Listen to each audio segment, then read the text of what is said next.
Hello everyone, back again, playing Day of Reckoning 2 story mode, and I'm playing with the guy, I guess his name's Torture Rack right now. I believe he still has the Torture Rack as one of his finishers. I went in and edited a bunch of move sets and whatnot, at least the finishing move sets, and kind of gone from there. I skipped over the preamble for this part where they set up this match. Basically, it's like Chris Jericho, Kane, Shawn Michaels talking. I think I'm about to get into the awful Fatal 4-Way match coming up. The cage match. So, probably not going to be doing that once it comes around. But I figured I'd give this one a shot. In the meantime, I'm working on a lot of other projects. I just uploaded a Yu-Gi-Oh! Duel. It was either Kaiba or Joey on XOY and I, and I then erased it so I could have room for this match and whatnot. I try to make these matches pretty quick, but sometimes they run a good 10-15 minutes, depending. Usually a one-on-one goes pretty easily as long as I don't get countered at my finish or something like that. I at least just like to show off my finisher. Show off some different moves and whatnot. See, he's countering. I'm not liking how this is going. My stamina's low. Wee! Run away like a baby. Yay. Wah. Wah. Come get me. Come get me. Come run. Run. Run. Thank you. Genius. Running away sometimes is hilarious. And it works. Go ahead and get some stamina back. Running for no reason. Yeah, his charisma's low right now, guys. I can't help that. My moves are taking longer to build up and whatnot. That's the situation. Nice, countered. Well, if you let me do something to you, that would be great. Frankly, would rather do my submissions outside of the ring. I'm not going to get a tap out anyways.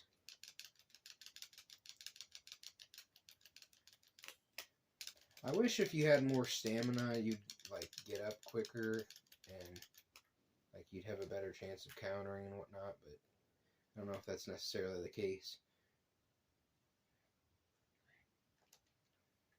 Work on him a little bit here.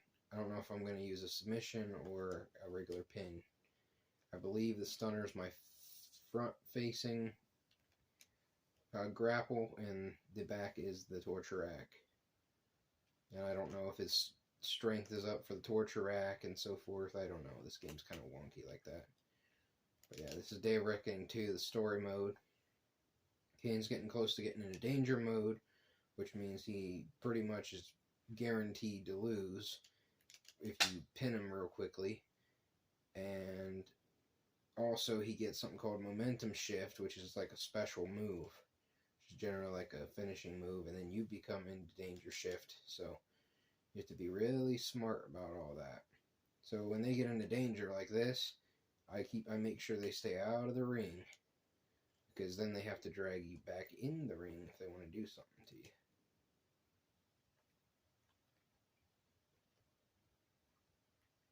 Go ahead and get some stamina back. Just listen to some audio here. So I think you got the gist of this so far. I should finish it up here in the next few minutes. So thank you guys for watching. I appreciate you very much. More's coming. And there we go. So reviewing what happened on SmackDown tonight. JD from New York.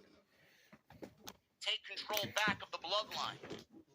This is going to eventually lead to Roman and Rock butting heads. A bloodline civil war that could possibly play out inside War Games at Survivor Series. That would be fun. WWE's got a monster angle on their hands, and you're just seeing the beginning phases of it. I thought this segment was tremendous. It accomplished so much to establish Solo, establish Tabatanga, and Paul Heyman. Still, he's trying to say this can only be authorized by Roman Reigns. And I don't believe Solo Sikoa is acting on his own. I don't.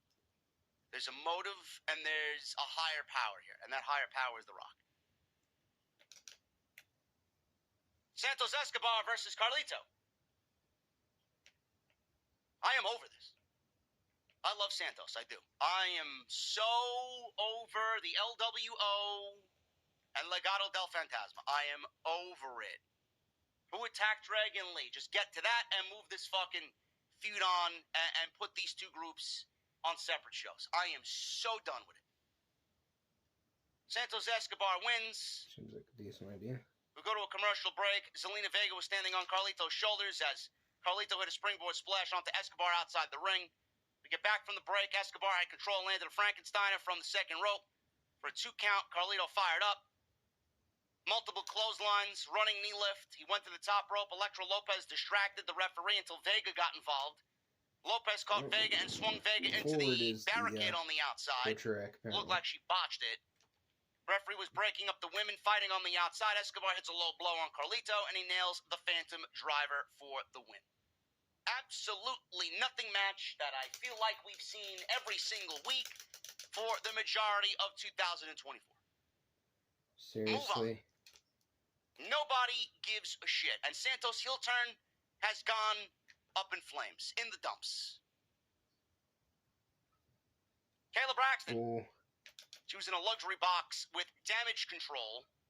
I mean, I was like a few seconds away from the ladies were about to watch the main event. That was really annoying. Between Naomi and Bayley.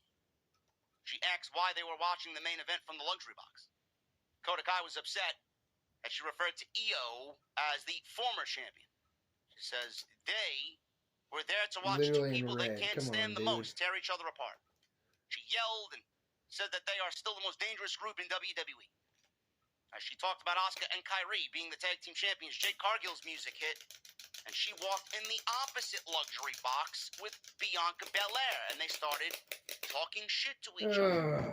And that was basically... This is what happens when you don't win. So we're setting up for Bianca and Jade to take those tag team titles from Damage Control, and they will be absolutely useless after that happens.